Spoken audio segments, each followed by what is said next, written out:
ఇడ్లీ కొట్టు. ఈ మూవీ చూసాక నాకైతే వంట వాచిపోయి అనిపించింది గైస్. మూవీ ప్లాటింగ్ వస్తే ఒక పల్లెటూరులో ధనుష్ వాళ్ళ నాన్న ఇడ్లీ కొట్టు పెట్టి ఆ ఊరిలో మంచి పేరు తెచ్చుకుంటాడు. అదే ఇన్స్పిరేషన్ తో ధనుష్ కూడా హోటల్ మేనేజ్మెంట్ పూర్తి చేస్తాడు. కానీ ఉన్న ఊరిలో ఉండటం వల్ల ఎదగలేమని అనుకొని, మనం అనుకున్నది సాధించలేమని అనుకుని ఇష్టం లేక సిటీకి వెళ్లి ఉండాలని అనుకుంటాడు. సరే అని అమ్మ నాన్న వదిలిపెట్టి సిటీకి వెళ్తాడు. అక్కడ అంచెలంచెలుగా ఎదిగి బ్యాంకాక్ లో ఒక పెద్ద కంపెనీ అయిన ఏఎఫ్సి లో వర్క్ చేస్తూ ఆ కంపెనీ ఎండి కూతురిని ప్రేమించి పెళ్లి చేసుకోవాలని అనుకుని మ్యారేజ్ డేట్ కూడా ఫిక్స్ చేసుకుంటాను. వరల్డ్ వైడ్ గా అందరికీ ఇన్విటేషన్ వెళ్తుంది. కానీ అనుకోకుండా ఒక రోజు ధనుష్ వాళ్ళ ఫాదర్ చనిపోతాడు. బ్యాంకాక్ నుంచి వచ్చి ఇంకా తిరిగి వెళ్ళడు. అసలు తిరిగి వెళ్ళకపోవడానికి గల కారణాలు ఏంటి, అసలు వాళ్ళ ఊరు వెళ్ళాక అక్కడ ఏమైంది, వరల్డ్ వైడ్ గా ఇన్విటేషన్ ఇచ్చిన ఆ మ్యారేజ్ ఎందుకు ఆగిపోయింది, బ్యాంకాక్ నుంచి సత్యరాజ్ అండ్ రాజ్ కిరణ్ వాళ్ళు ధనుష్ వాళ్ళ ఊరికి దేనికి వచ్చారు, నిత్యామీనానికి ధనుష్ కి సంబంధం ఏంటి, ఆ ఇడ్లీ కొట్టికి ఆ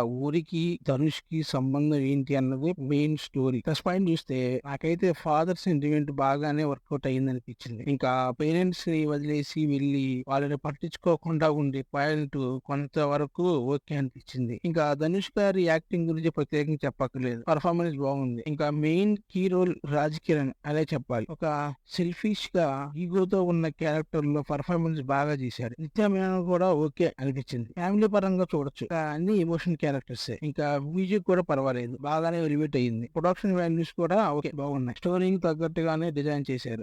ఒక ఊరిలో ఒక హోటల్ మీద పెట్టుకున్న ప్రేమని బాగా ఎక్స్పోజ్ చేయడంలో మూవీ సక్సెస్ అయిందని చెప్పుకోవాలి. మైనస్ పాయింట్స్, పేరెంట్స్ ఎవరైనా కొడుకు గొప్పవాడు కావాలని కలలుకుంటూ ఉంటారు. అది ఇక్కడ మిస్ అవుతాం. అంటే ఉన్న ఊర్లోనే ఉంటూ నేను చేసిన పనే చేయమనే పాయింట్ ఓకే, ఎందుకంటే ప్రజెంట్ ఉన్న జనరేషన్ కి ఇలాంటివి నచ్చవు. అనంతరం వస్తున్న పనే చేయాలనే ఆలోచన ఎవరికి ఉండదు. ఇంకా స్టోరీ లైన్ అనేది గ్రిప్పింగ్ గా లేకపోవడం, ఇంటెన్స్ అయితే ఉంది కానీ స్టోరీలో డెప్త్ లేదు. ఫస్ట్ హాఫ్ ఏదో వెళ్తుంది అనిపిస్తుంది. ధనుష్ క్యారెక్టర్ ఇంకా బాగా డిజైన్ చేస్తే బాగుండేది అనిపించింది. ఇంకా రిపీట్ గా వచ్చే కొన్ని సీన్స్ స్క్రీన్ ప్లే స్లోగా ఉంటుంది. ఎడిటింగ్ వరకు కూడా ఇంకా డెవలప్ చేస్తే బాగుండేది అనిపించింది. ఇంకా మెయిన్ విలన్ క్యారెక్టర్ ఏమీ లేకపోవడం ఈ మూవీకి ఆ రేటింగ్ 2.3/5. కొత్తగా మన వీడియో చూస్తున్న వాళ్ళు ఉంటే ఒక లైక్ చేసి అలాగే సబ్స్క్రైబ్ చేసుకుని ఛానల్ ని కొంచెం సపోర్ట్ చేయండి గైస్. అలాగే బెల్ ఐకాన్ మీద ట్యాప్ చేసి నోటిఫికేషన్ ఆన్ చేసుకుంటే నేను పెట్టే ప్రతి కొత్త మూవీ రివ్యూస్ మిస్ అవ్వకుండా ఉంటారు. Thanks for watching.